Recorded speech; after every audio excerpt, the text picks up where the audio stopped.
Om yo brahmanam vidadhati purvam yo vai vedanscha prahinoti tasmai tam hadevam atma buddhi prakasham mumukshurvai sharanamaham prapadye.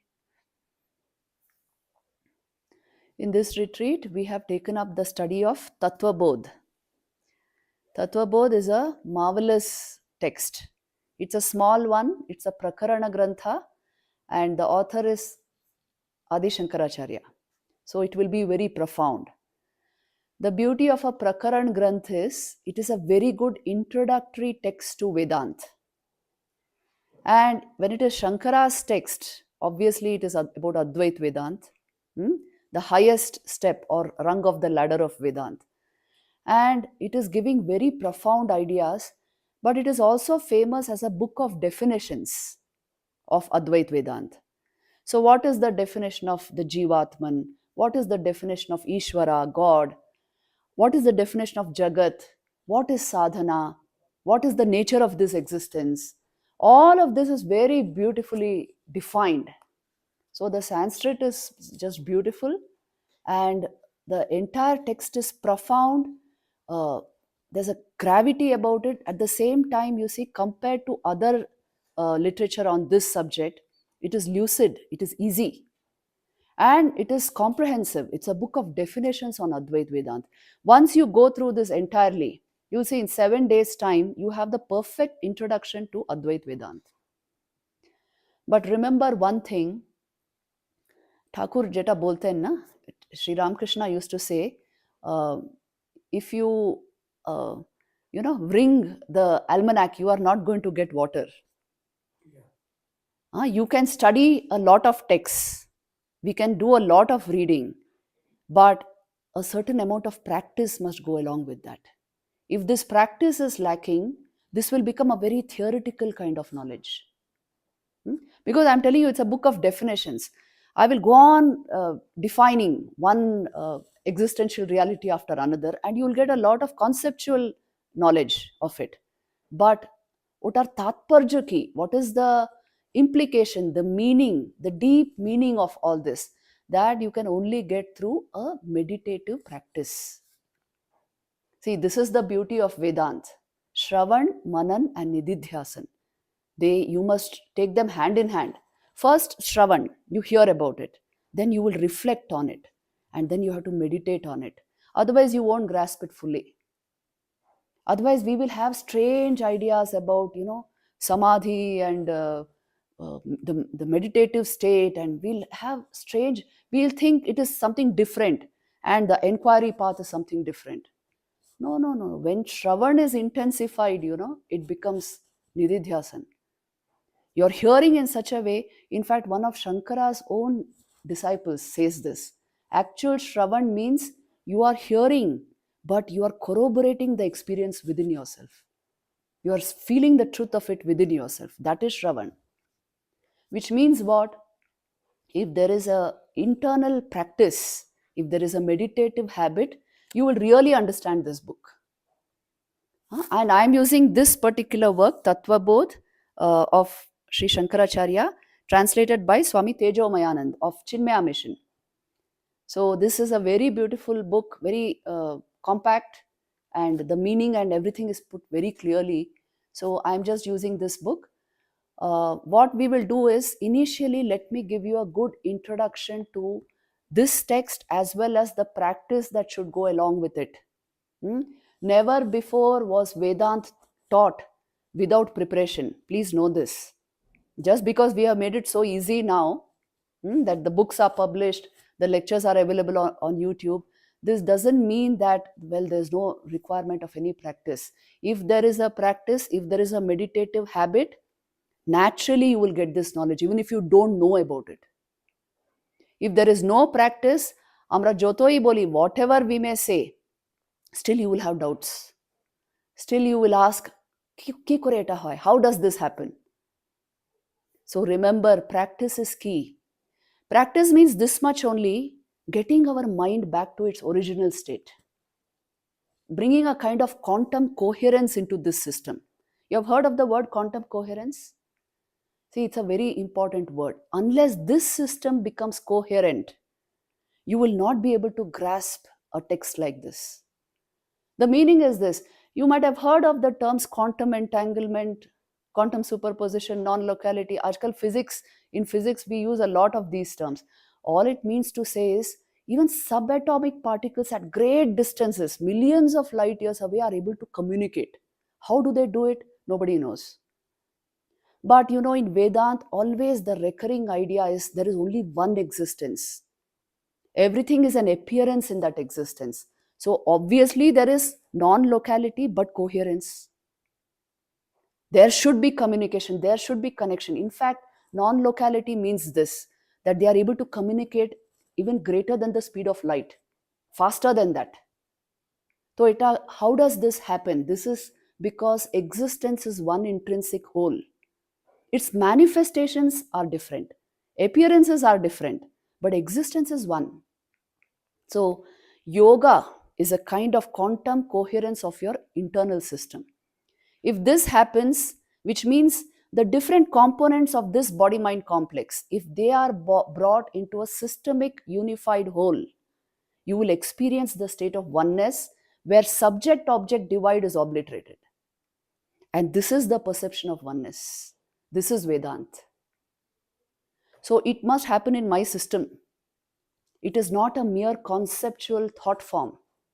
Are you getting it? See, this is the difference between worldly knowledge and Vedant. That in that knowledge, Panditya is a big thing. Scholastic uh, way of knowing, which means you know everything thoroughly about the subject. But here, the practice is more important than just knowing. Because your entire system has to come into coherence, otherwise, it will not happen. Look at this light bulb. I'll give you an example. See, in a normal light bulb, the photons coming out of that, they are incoherent because they are randomly firing in different directions with different frequencies. They are not in phase. Naturally, you have dissipated light. You need to increase the watt power, or the voltage, to get maximum light out of that. And it is scattered light. But in a laser, what happens? The same photonic light, yes, it is, they are in phase, all the photons, they are in the same frequency and in the same direction. And the result is you can use a laser to slice through steel. You can do very delicate eye surgery through a laser, isn't it? It gets that power. Any system brought into coherence becomes very powerful. It unfolds its highest potential. So also this system, if it is brought into coherence, it will unfold the highest truths of existence. Otherwise, it will not. There is nothing to be surprised about this. Today, they are studying it in very different ways.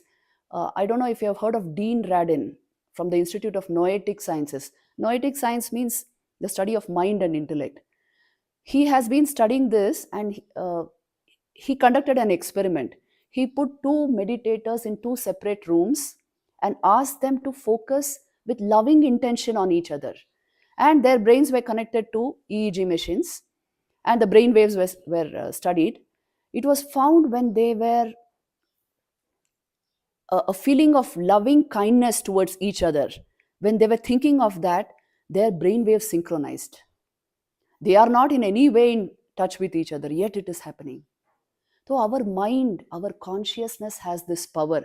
If brought into a coherent state, it will unravel the highest mysteries of the universe. If it is dissipated, it will not do that.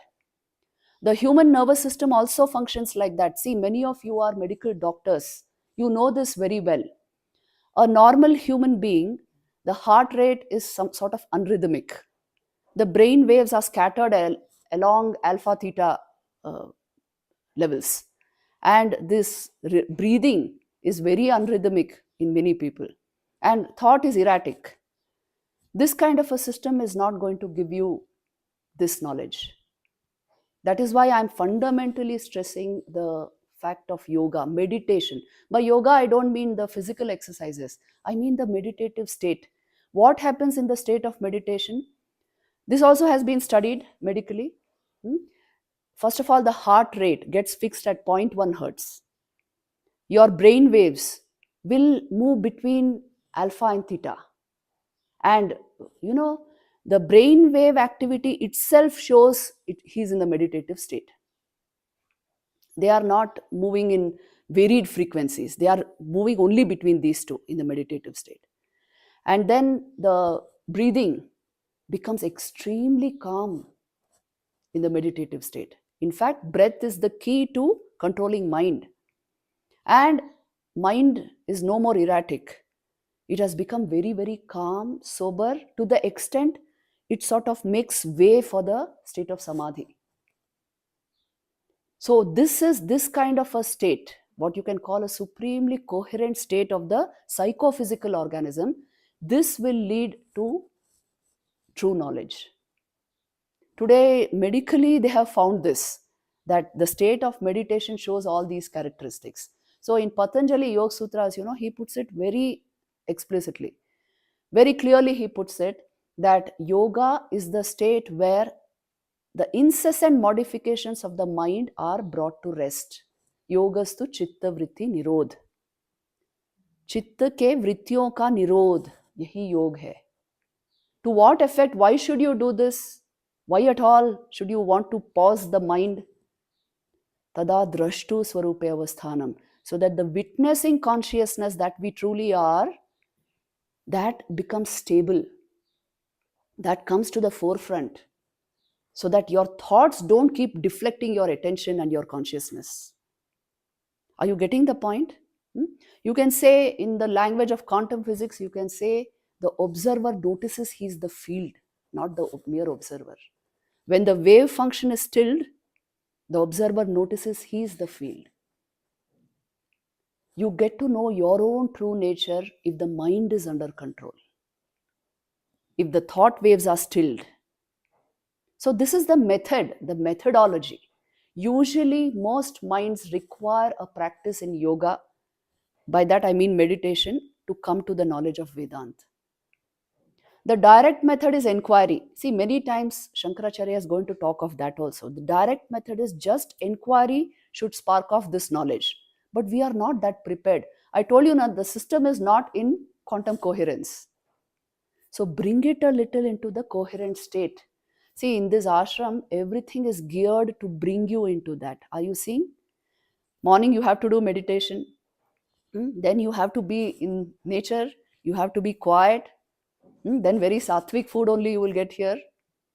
And regular periods of stillness and meditation and Vedanta Charcha. This is how your whole day is geared. So it is to bring you into this state of coherence. Yoga is internal coherence. When the entire system supports your purpose, then Vedanta will become real. Because Vedanta, please remember, it is a first person experience. It's not about reading a text or knowing concepts like Atman Brahman. It is about getting the feel of the truth of my own being, my own consciousness. Isn't it? That in that state, it's not even my own consciousness, it's me, the consciousness. I am that consciousness. I am Brahman. Ei Anubhav. It is only experiential. The rest is all an aid towards it. Even this study, please know this. So this is Shravan, what we are going to do now. This is Shravan. It should lead to Nididhyasan. Please remember this. In these 7 days, then you will get something very solid from this retreat. Becoming wrapped in this, the knowledge of this will lead to Vedanta. If that kind of consistent coherence you can't give towards this, it will remain conceptual knowledge, vritti jnana. That is not of much use. Once you go back home, other clouds of thought will blow this cloud away. Etai hoy. Shaijane, take care of this. That keep up the practice. Every day, the state of great stillness, complete focus, and then Vedanta Vichar. You must do this here. Are you prepared? If you will do this, then it is possible. If you are not able to do this, then you see 7 days will just go by. Hmm? Do you know what? How do you identify you are deeply into this? Time stills. You feel deeply aware from within all the time. Even a small flower or leaf here will give you abundant joy. You simply don't, uh, connect to your memories. You put that baggage down completely. That's why I told you limit use of your mobile phones here. Huh? Keep silent. Other than the times when we are doing discussions and all that, rest of the time, nothing matters more than this, because this is the reality of your being. What can matter more than this? Tell me. Hmm? That is why people, the way they are coming to this retreat center, I can't tell you, from all over the world. And uh, they are coming, even if they are on long waiting lists, after 2 3 years they are waiting and coming, just because they want to hear how to get introduced to our own self.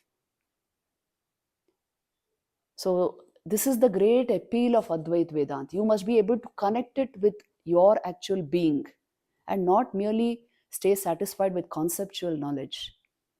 Hmm.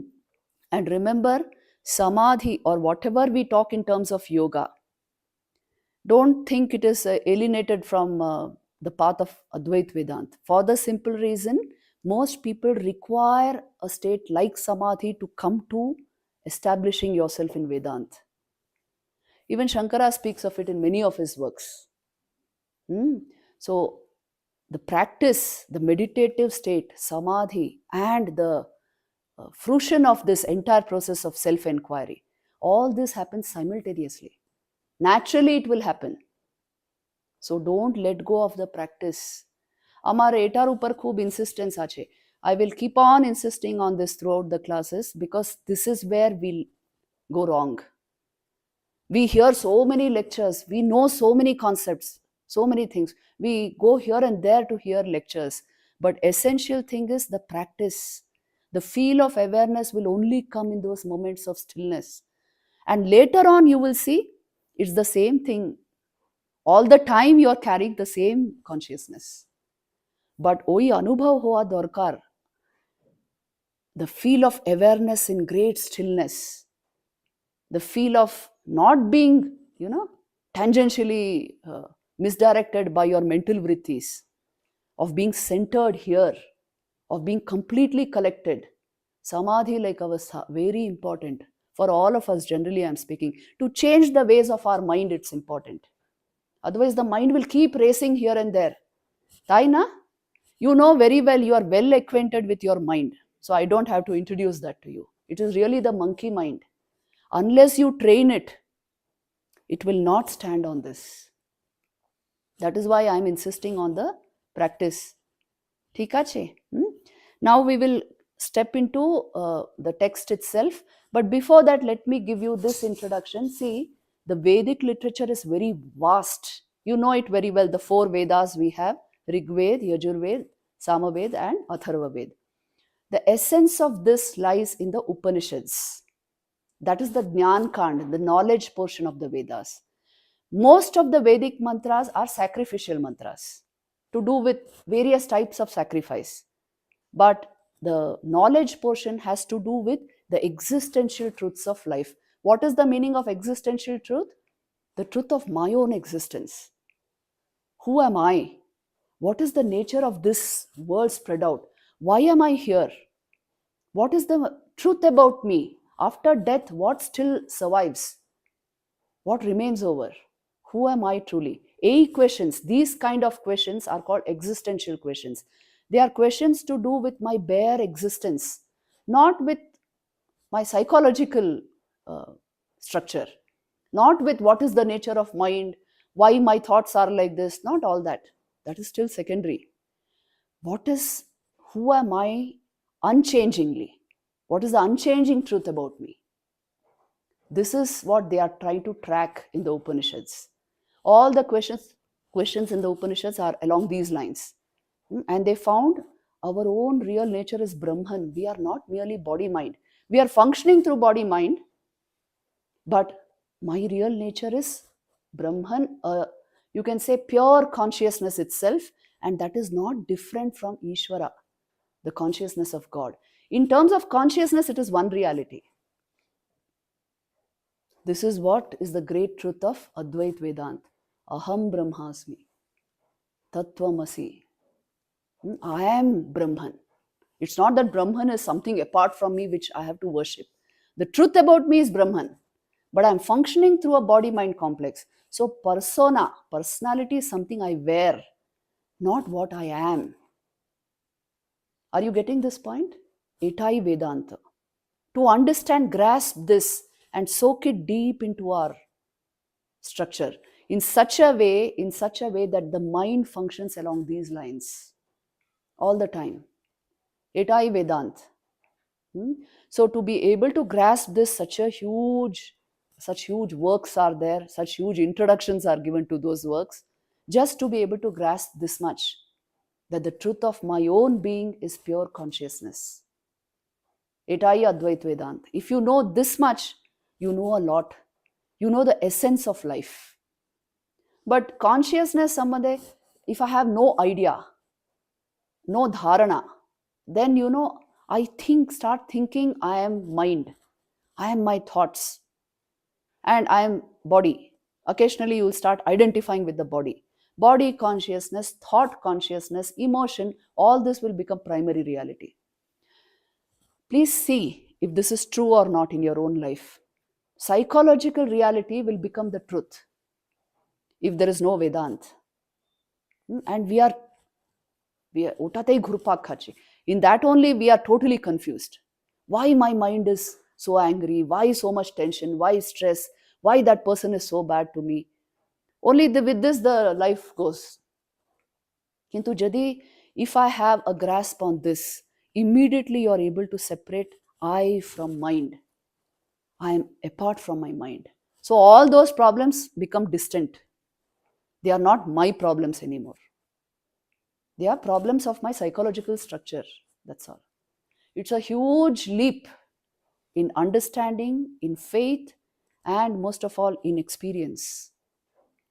So, this is what Advait Vedant does for us. By giving us the core truth about ourselves, it helps us place body and mind in their own place, in the right place. Not that we are overpowered by, too much of thought, too much of body consciousness. That will never happen if you are a Vedantin. Naturally, you are in control, in charge. Naturally, you within yourself, you feel quite separate from the body mind complex. So it's a great gain practically in life. So all these works are pointing towards that. Eto sab definition diye, they will finally take us to that level. So we will go into this work, Tattva Bodh. Every work of Shankaracharya starts with obeisance to the Guru. Guru is everything in spiritual life. So we will go into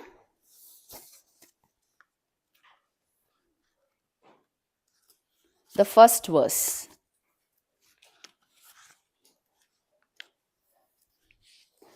Vasudevendra Yogindram Natva Jnanapradam Gurum Mumukshunam Hitarthaya Tattva Bodho Abhidiyate.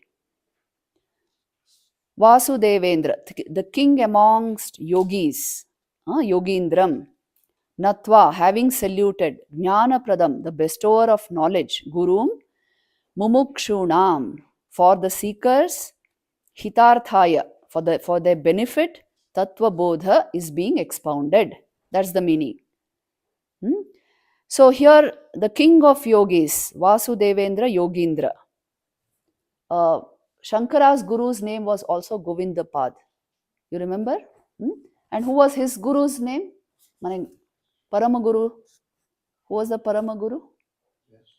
No. Gaudapad. Gaudapad was the guru of Govindapad. So you see, that is the line. And here, that is why he is saying, I salute Sri Vasudevendra. It's also the name of his guru, Govindapad. The king of yogis, who is the bestower of knowledge. And with this, we start the exposition of Tattva Bodh for the benefit of all mumukshus. That's the essential qualification for Vedant. I want to know the truth of this existence. I want mukti. Moksha praptum ichha is mumukshutvam. So we must here identify ourselves with our mumukshutvam, not any other qualification, not allowed here. I yearn for the truth. Earnestly, I seek to know the truth about my own self. This is the qualification required for Vedanta. So, for such people, now he is going to expound the Tattva Bodh. Now, see, the immediate introduction to this text starts with Sadhana Chatushtay. Without that, there is no Vedanta. So, we will go into this. By definition, he will take us into this. You'll see. Sadhana Chatushtaya Sampanna Adhikarinam Moksha Sadhana Bhutam Tattva Viveka Prakaram Vakshyamaha. Sadhana Chatushtaya Sampanna. For those endowed with the fourfold qualifications of Vedanta, and what they are, we will go into it. Moksha Sadhana Bhutam, which are the means to liberation. Tattva Viveka Prakaram, and the mode of inquiry into the nature of reality. That is what is called Tattva Vivek. Exact Vivek, discrimination or discerning the nature of reality. Tattvam. We will go into this. This we shall now expound, Vakshyamaha. We shall explain to those who are endowed with the fourfold qualifications the mode of inquiry into the reality, which is the means to liberation. Now, I will go a little fast because you already know what is Sadhana Chatushtay. Many of you have been watching the videos. So, quickly we will go through this portion. Sadhana Chatushtayam Kim? Nitya Anitya Vastu Vivekaha. Iha Amutra Falabhoga Viragaha. Shamadhi Shat Sampati Mumukshutvam Cheti. What is this Sadhana Chatushtayam? The fourfold qualifications. The first is Nitya Anitya Vastu Viveka, discrimination or discernment between the permanent and the impermanent. Iha Amutra Falabhoga Viragaha, dispassion towards the enjoyment of the fruits of actions here and hereafter. Shamadhi Shat Sampati, the sixfold wealth like Shama, Dhamma, Uparati, Titiksha, Shraddha, Samadhan, and Mumukshutvam. These form the fourfold qualifications. Now you see, each one has causal relationship with the previous one. If there is Vivek, there will be Vairagya. If there is Vivek and Vairagya, there will be Shat Sampati. If there is Vivek, Vairagya, Shat Sampati, there will be Mumukshutvam. Are you getting me? So these are the primary qualifications. See, without strong Vivek, you will not even come here. Why should you want to come here and study such an abstruse text? Because there is Vivek. I want to know the truth of my own existence. And I want to know it by myself. Ei Anubhav Amar Chai. This is Vivek. And Vairagya also, it is inbuilt in every human mind. Vairagya means this much only. I don't want the silly, stupid pleasures and fancies of life. I just want to keep away from that because I have a deeper life. I want to know this truth. Etai Vairagya. Vivek, if there is Vivek, there will be Vairagya. If there is no Vivek, there is no Vairagya. Isn't it? And then he says, we will go into each one, but this is just a brief introduction. He says, Iha Amutra Falabhoga Vira, which means I don't want either this world or any other world where I will only enjoy bhoga, the fruits of my good actions. That is not enough for me. See, suppose the nature of sense experience, how you should understand is, suppose you party for 3 days continuously. 4th day, will you like it? 5th day, you will fall sick. So then what is the point in going to heaven? Tell me. Everyday party and like a 10-star hotel. Everything is there. But your system itself will repel it after some time. This is the nature of all sense experience. Please try to understand. Jotoi amra bhog kori. Your very senses will not like it after some time. Your mind will turn away from it. You will fall sick if you indulge beyond a certain point. Which means what? Which means what? Your entire system is not built for that level of experience. To understand this is Vairagya. then automatically you'll turn away. See, there is a ladder of happiness available to the human experience. Sense pleasures are only the lowermost rung of the ladder. After that, there is the world of thought, the world of intellect, isn't it? That gives so much more joy. This will give you only boredom and frustration, but the level of thought will give you greater and greater joy, awakening. Then there is the level of service, seva, pure love, bhakti, that gives far greater joy. And then there's a level of meditation and this higher knowledge that gives the greatest joy. Brahmagnan, highest joy. So as you see, all this is available. Why should we stick only to the lower rung of the ladder? This is what they are telling us. So, iha amutra falabhoga viraga means I refuse to remain at the sensate level, transcending this level.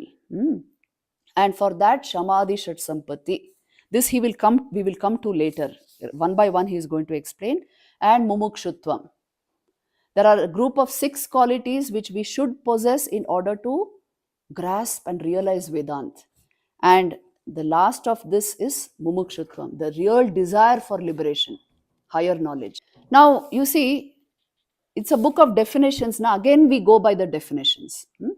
Nitya Anitya Vastu Vivekaha Kaha Nitya Vastu Ekam Brahma Tad Vyatiriktam Sarvam Anityam Ayameva Nitya Anitya Vastu Vivekaha. The meaning of discrimination between the real and the unreal is to know that Brahman alone is real. Apart from consciousness, everything is only temporary. It is impermanent. Only Brahman is real. This knowledge, this is Vivek. So, Nitya Anitya Vastu Vivek. Is it clear? A clear sense of what is permanent, what is temporary, what is just for the moment it is entertaining, and what will last forever. What is the everlasting truth? This deep sense of discernment must be there in the sadhak. We have it in a general way, but in the sadhak it is very acute. You know, in Vyasa's commentary on Patanjali Yoga Sutras, he gives a very beautiful idea. He says how sensitive the yogi is. He's as sensitive as the eyeball is to any form of external, object coming into the eye. How immediately it reacts. It'll throw a flush of tears, and the eyelid will at once close. Isn't it that sensitive a yogi's mind is to impermanent objects? He will repel it immediately before it creates an impression on the mind. This is Vivek and Vairagya. Knowing something and not doing accordingly is the cause for all our pain. Please know this. To know, to have Vivek, but not to exercise Vairagya, that is the cause for our pain. Isn't it? When you know something, you should be. See, knowledge is not a crown to wear, it is a light to live by. Our everyday life should follow what we know. Then only that knowledge is fruitful. So, Vivek should lead to this. Fundamental Vairagya doesn't mean running away somewhere to Himalayas, to Pangotashram only. Not like that. Fundamentally, Vairagya means where you are, there you live an elevated life. You live a dutiful life, a responsible life towards your own spiritual life, your own self, and towards others. Detachment where you are, that is real Vairagya. So you see, you have great advantage. You are doctors. It is a great privilege to serve God in man, isn't it? Think and see how much our nation needs it. Many of you, you have this greatest privilege of serving God in man by your everyday duty. This is real Vairagya. If you can do that, when patient is number one priority and not anything else, not the system, not what I will get out of it, not any other pressure in the workplace, but only the patient in front of me. When he is the priority, then I'm exercising real Vairagya. So don't think Vivek Vairagya is about running away to some forest. It is about exercising detachment where we are. This is also the message of the Bhagavad Gita, isn't it? Where you are, there you do your duty fully. That is real vivek and vairagya. Stand for the truth, stand for the highest, and commit yourself to your duties and responsibilities. So you see, viraga kaha iha swarga bhogeshu icharahityam. No other purpose, either here or hereafter, there is no other icha other than your dutifulness, your responsibility, your pursuit of knowledge. This is real vairagya. Huh? Then the sixfold wealth, Shat Sampatti. You see, beautiful, precise definitions have been given. This is the beauty of Tattva Bodh. Shamadhi sadhana sampatti ka shamo dama uparati titiksha shraddha samadhana cha iti. Then each one is explained. Shama kaha mano nigraha. The control of the mind is called shama. See, without this, there is no real assimilation of Vedant. Control of mind is primary. Mano nigraha. If mind itself is not in mind, it's racing somewhere all the time. How can you? That is why I told you, then all of this yoga, meditation, samadhi, all this becomes important. Because without shama, you can't proceed. Are you getting the point? Then, dama kaha chakshuradi bahendriya nigraha. Which means when the senses are well controlled, that is called dama. See, your senses feed your mind. Whatever sense impressions we collect throughout the day, what you see, what you hear, they are going to become thoughts in your minds. Is this right? That is why then it becomes important that we take in good stuff through the senses, through the eyes, through the ears, through all our senses, all the jnanendriyas, because they are going to become the vrittis of our mind. Yes, we will be thinking of it again and again. See, today you saw a movie. For the next 1 week, you were dwelling on the different scenes of the movie. This is how the mind works. So take care of your senses. This is what is called Dhamma. Chakshur adi bahendriya nigraha. Little control of the senses. Ahara shuddhau sattva shuddhi. This is a way to generate sattva. When you control the senses, take in only good stuff through all the senses, through the eyes, through the ears, through the mouth, through the sense of touch, everything, then the mind itself becomes sattvic. When the mind becomes sattvic, dhruva smriti, memory becomes continuous. The higher memory will awaken. So all these beautiful definitions are there, you see. Then uparama kaha swadharmanushtanam eva. This is a very practical definition given by Shankaracharya of the meaning of uparati or uparama. Actually, it means withdrawal of the mind inward. But here he says swadharma anushtanam eva, which means fulfilling your duties by yourself, remaining committed to your duties in life. This will ensure that your mind remains indrawn, withdrawn. Isn't it? Think and see. It's only when we are, we have no taste for our own duties and running after what somebody is doing, then we become distracted. Comparison, all kinds of jealousies, and constantly thinking of others, what others think of. All this is the cause for the restlessness of the mind. If you stick to your duties, your dharma, you will remain safe. That is why, karma yoga is fundamental step towards higher realization. What dharma I have taken up, be totally committed to it.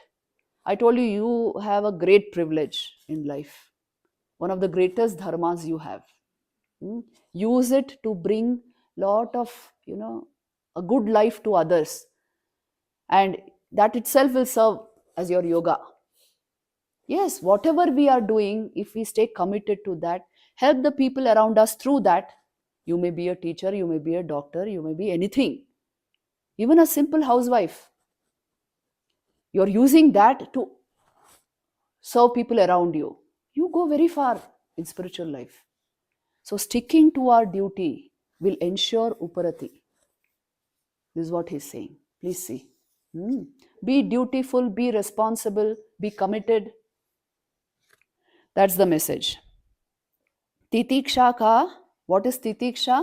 Titiksha also, constantly the insistence is there. Why?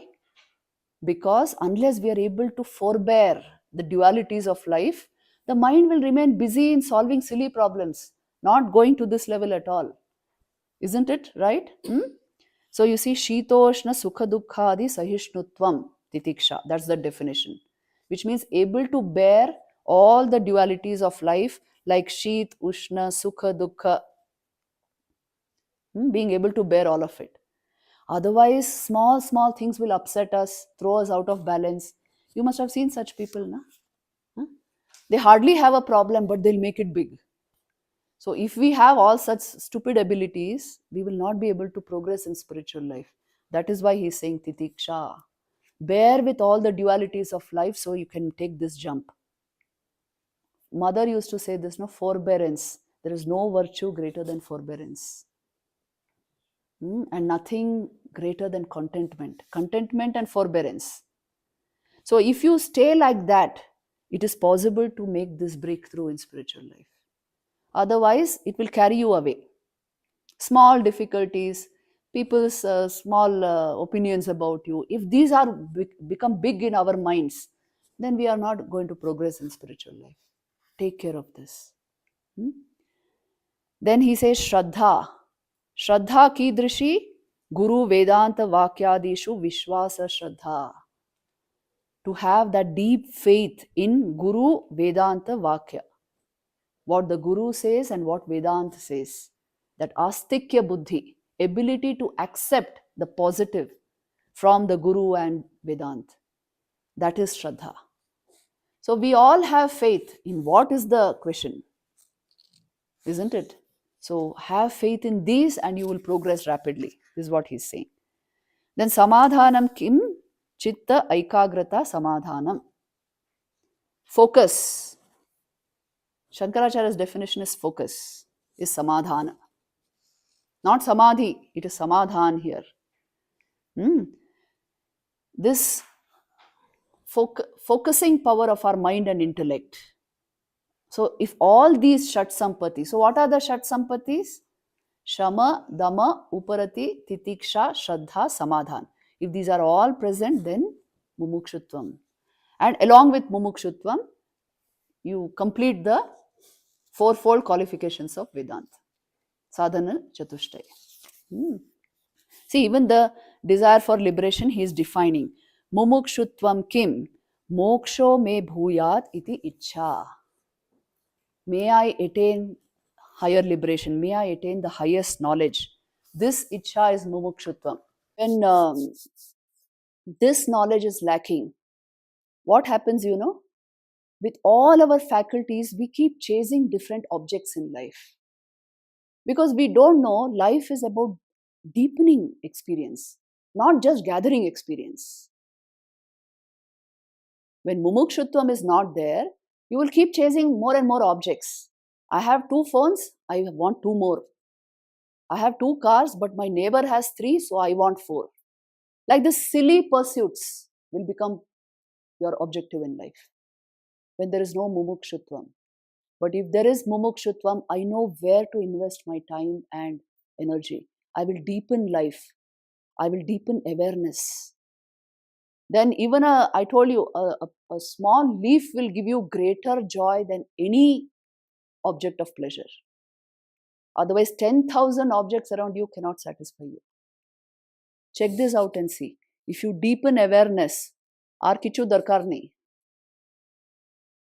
If you clear mind, everything gives you joy.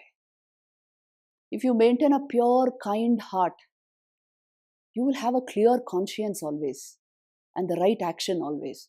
It will keep you happy always. So simple life is, you know. Life is about deepening experience. It is not about chasing more and more objects. Please know this. So if we have mumukshutvam, we will bring about this in our lives. Otherwise, life can be led in a very silly manner. You're seeing it, na? In the world? You must be seeing such silly people all around you. Hmm? They are chasing something, but they don't know why. And what will be the outcome? What will come out of it? They don't know that also. But they are simply chasing out of habit. Incentive salience, they say.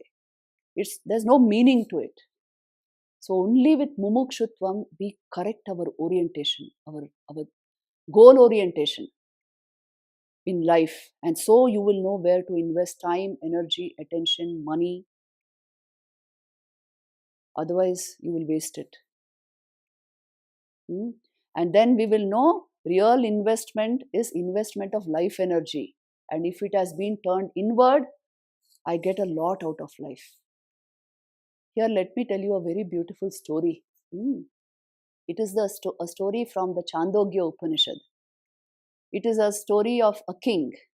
There is a portion called Samvarga Vidya in the Chandogya Upanishad. This story comes there. It is the story of a king called Janashruti. So this Janashruti was the king of Mahodya. It was a kingdom in ancient India. It was a huge kingdom, and this king was a very good king. He was very charitable by nature, and he believed in doing good works.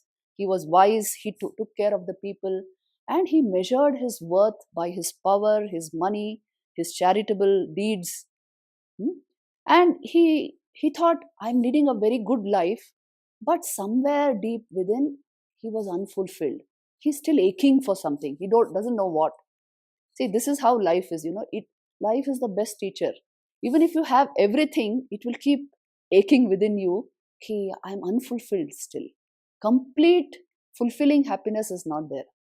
So he used to feel that ache. So one day he's sitting on his roof of his palace and he's reflecting on the terrace he was, and there suddenly two swans were flying. So when they flew over his head, he heard one of the swans saying, it's a story, so the story is like that. One of the swan is saying, oh look, there is the king Janashruti, whose fame is great and wide, and it is spreading. It spreads like fire every day through his good works. And the other swan said, oh, he may be great, but he is not equal to Raikwa. Raikwa is far greater than him in wisdom, in knowledge, and that is why his fame is greater. Now, the king is hearing this. He thought, who's this guy Raikwa? And how can his fame be greater than mine? Is he also king? I should find out who he is. So he sends out, the story goes that he sends out his soldiers the next day. Find out who Raikwa is. Is he another king? Who is he? So then the soldiers go out, and after many days they come back and say, "O king, we have found Raikwa, but he is no king. He does not live in a palace. He is a simple cart driver. You know, bullock carts in those days. He is a simple cart driver. In fact, he doesn't even have bullocks. He drives his own cart, and he lives under his cart and close to a tree. Sometimes he sits under the tree. Sometimes he's under his cart. So he's Raikwa, the cart puller. And how can he be equal to you in fame? Don't listen to what these birds said." Then the king said, "No, no, nature does not lie. I will go and find out who he is, who he actually is." So then he takes a lot of gifts, gold and silver and clothes, and goes to Raikwa. And there he goes in front of him and says, "Oh, I think you are a sage because you live so simply. I have brought some gifts for you. And in exchange, I want the knowledge of Brahman. Do you have this knowledge?" And Raikwa says, "You cannot compare that knowledge with anything of this, nor can I exchange this for that. So you don't have to bring me any gifts, take it back." Then he says, "But oh Lord, I want to get this knowledge, the knowledge you have, because I have heard of your knowledge, but I don't know what it is. Give me this." Now you see, the verses are so beautiful that I thought I should read it out to you. The conversation between these two. Now the king knelt before Raikwa and pleaded for the highest knowledge. Raikwa looked in kindness and firmness and said, "O king," I have translated it into English, okay? "The rivers have different names, but they all flow into the same ocean, isn't it? Mm. You see, when a river starts from some point, it maybe started as a stream, and a number of other streams pitched in, and gradually it became a river. Now, each of these streams may have had different names, but we gave the river another name, and finally they all go into the ocean only. The truth about all these streams and river and ocean is only water. It's the same thing, but we give different names, different identities, isn't it? Even to rivers. But the truth there is only water. So Raikwa is saying, you see all these differences, but the truth is only Brahman. Everything else is an appearance. Every river is an appearance of the same water. So also, each of us is the appearance of that one thing only. Trees bear different fruit, but they grow under the same sky. Wind blows across palaces and huts alike. Palaces and huts appear to you, not to the wind. So also, there is only one truth, and it appears in different ways to different people. In the same way, all beings are like waves on the same ocean of existence.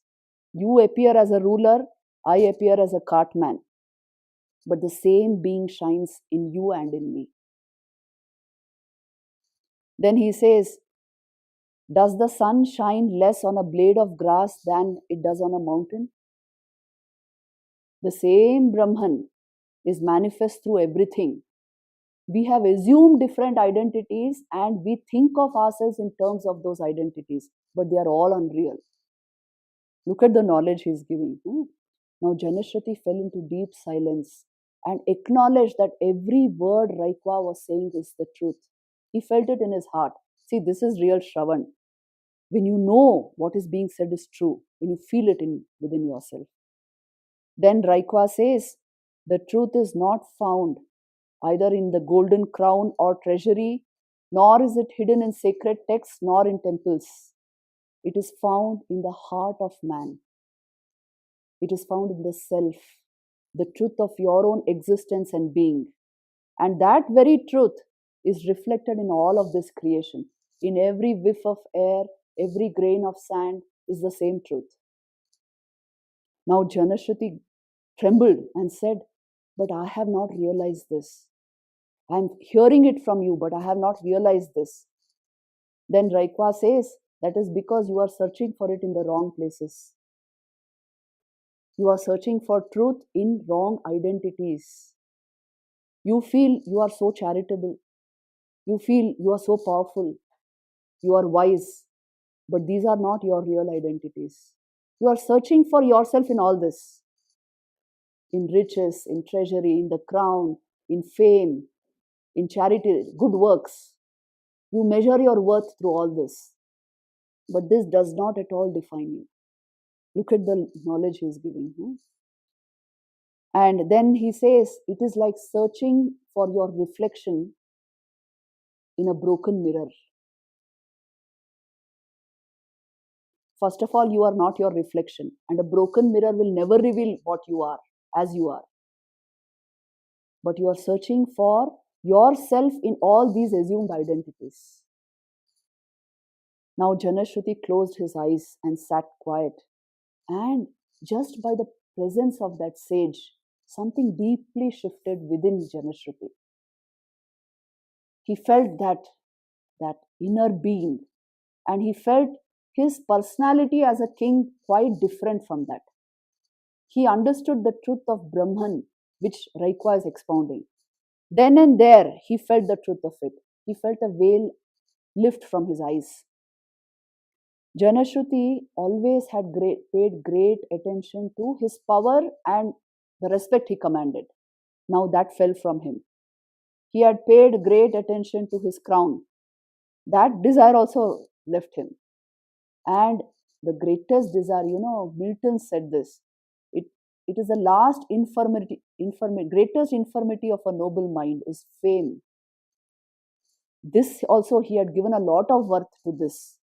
This also dropped from him because in that shift, in the presence of the sage, Janashruti understood that he is not this person. You don't require to transform your personality. You just require to understand personality is unreal. This is Vedant. So immediately he understood this. What am I building on? What am I building on? And what am I identified with? That dropped from him because of the presence of Raikwa. Hmm. Then, for the first time, he realized that he is always looking in the wrong place. He's searching for himself in all of this, in riches and wealth and power and fame and in charities, in good works, in good name. And when he realized this, at once he fell silent. He became meditative. He became reflective. Tears flowed down his eyes. And he saw that reality is only revealed in the silence of his mind, in the stillness of his intellect, in the dissolution of his ego, and not in all the things he's been chasing. He realized this instantly. And he saw that the reality is not to be brought into his system, it is already shining there. He is the self, but he thinks he is the king and a charitable and wise person and this and that. So, all that is required in Vedanta is to drop the false, and reality will shine by itself. It reveals itself. You don't have to bring in self knowledge, it is unraveled when the ego drops. When the king understood this, he understood the secret then lies in knowledge. See, this is the power of knowledge. Nahi jnanena sadrusham pavitramiha vidyate. Nothing more purifying than knowledge. But who understands this? That swayam yoga samsiddha kalenatmani vindati. I'm quoting from the Bhagavad Gita. The real yoga samsiddha, one whose intellect has become steady, entire system has become steady, who has come into quantum coherence, he understands this, that knowledge alone suffices to liberate. As soon as the king realized that my worth is not to be measured by what I collect, but in the intrinsic truth of my own being is my highest worth, automatically his ego dropped. He didn't have to do anything else to drop it. See, this is the beauty of Vedanta. Immediately his ego dropped and he realized the truth then and there. The description given is in the light of the setting sun, he saw the light of the self. And he realized that the greatest knowledge lies hidden in his own heart. A deep humility spread over him, and forever he laid down the weight of his crown and his works. He bowed deeply before Raikwa and said, "You have given me the greatest knowledge." And Raikwa smiled a divine smile and left the place because he did not require an acknowledgement. Just like the wind leaves its fragrance and passes on, he left his knowledge with Janashruti. This is a knowledge which the more you give, the more it will enhance itself within you. So when Raikwa imparted this knowledge, he shone resplendently with the full knowledge of Brahman. And because he did not require any kind of praise or acknowledgement for it, he just left the place. And now, when Janashruti went back to his kingdom, he was a completely changed. He was a sage. He was himself a rishi now. So his work now became completely nishkam, selfless, because he did not measure good works with the merit he will get or with the fame he will get. He did it because it is worship of the divine in all beings. It is a privilege. It's a great honor to be worshipping the divine, isn't it? With that spirit, now all his works became totally selfless. Fame and power lost meaning for him because he shone with the knowledge of Brahman. That is why I said knowledge purifies as nothing else can. Now, this is a very beautiful story. Vivekananda, he says at one place, call upon the sleeping soul and see how it awakens. Power will come, glory will come, goodness will come, purity will come. All that is excellent will come once the soul is aroused to self conscious activity. If the soul is aroused, if awakening happens, automatically everything else will arrange itself around you. This is the whole point being made here. Don't measure yourselves by what you are not. Rather, search for who you truly are, and everything will arrange itself around you. The power of knowledge is being shown here, in this story. The greatest power is the power of knowledge because it liberates. It liberates the mind itself. Anything else doesn't have that power. Anything else binds. Every other form of power corrupts. Please see. Aren't you seeing in the world? Only this is the power that liberates, is the power of knowledge. So you see, this is mumukshutvam. Yearning for knowledge for its own sake. It will liberate the mind. Turn this great love you have for knowledge, I know you are all like that, turn it into mumukshutvam, desire for mukti. Then we will be called mumukshus. It is the ultimate knowledge you can have. Otherwise, we'll still be like Janashruti, the king, who has everything but an emptiness within. Isn't it?